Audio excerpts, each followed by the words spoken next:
आधी माणूस जंगलात राहायचा, चिमणी घरट्यात राहायची.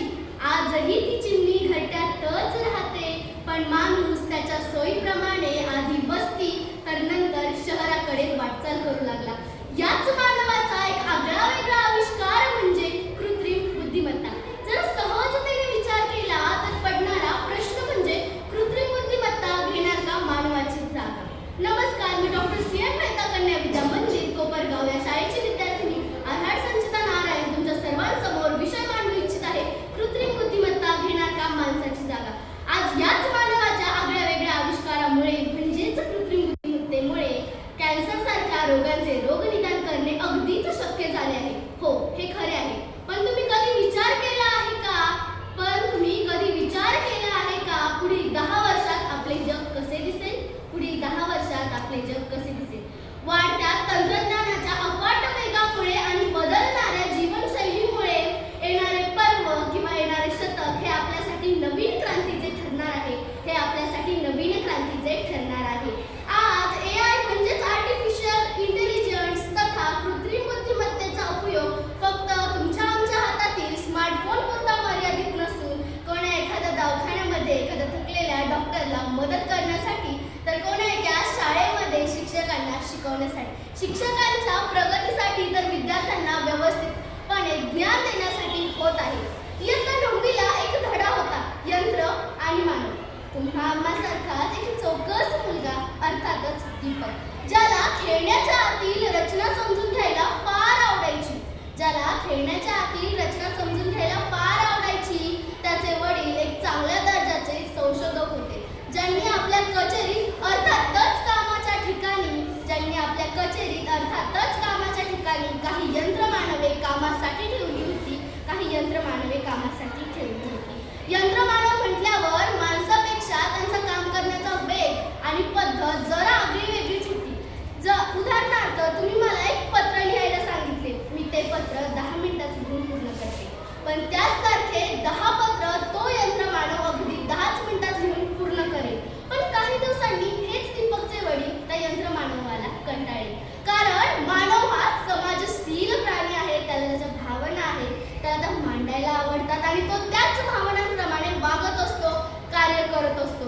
या उलट यंत्रांचे तसे नाही. यंत्र हा निष्प्राण आणि निष्मूल्य प्राणी आहे. ज्याला भावना नसतात तो त्या मांडू शकत नाही. म्हणूनच म्हणावेसे वाटते, AI is always smarter than human, but AI cannot express their emotions like human. आजच्या भारतातील जवळजवळ महाराष्ट्रातील नव्हे तर अवघ्या भारतातील सर्वोच्च दर्जाची समजल्या जाणारी परीक्षा म्हणजे MPSC अथवा UPSC.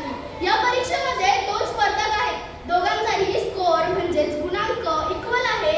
तर दोघांपैकी एकाला निवडण्याची वेळ आली आणि तुम्ही जर हे यंत्राला निवडायला सांगितलं तर यंत्राचा निकाल हा इतका शाश्वत नसेल जितका मानवाचा असतो. आज जर आपल्या कोपरगाव सारख्या शहरामध्ये गोदावरी नदीच्या पात्रात पूर आला तर अख्खी नदीमध्ये राहणारे लोक बुडू शकतात. आपत्तीजन्य परिस्थिती निर्माण झाली तर लोकांना त्याचा त्रास होऊ शकतो. परंतु यंत्र हे निर्णय घेऊ शकत नाही जो मानव इतका प्रभावीपणे घेऊ शकतो. म्हणूनच मला असे वाटते की यंत्रांनी जेवढी प्रगती केली ती पुरेशी आहे. पण मानव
जाता जाता एवढेच म्हणेल, जाता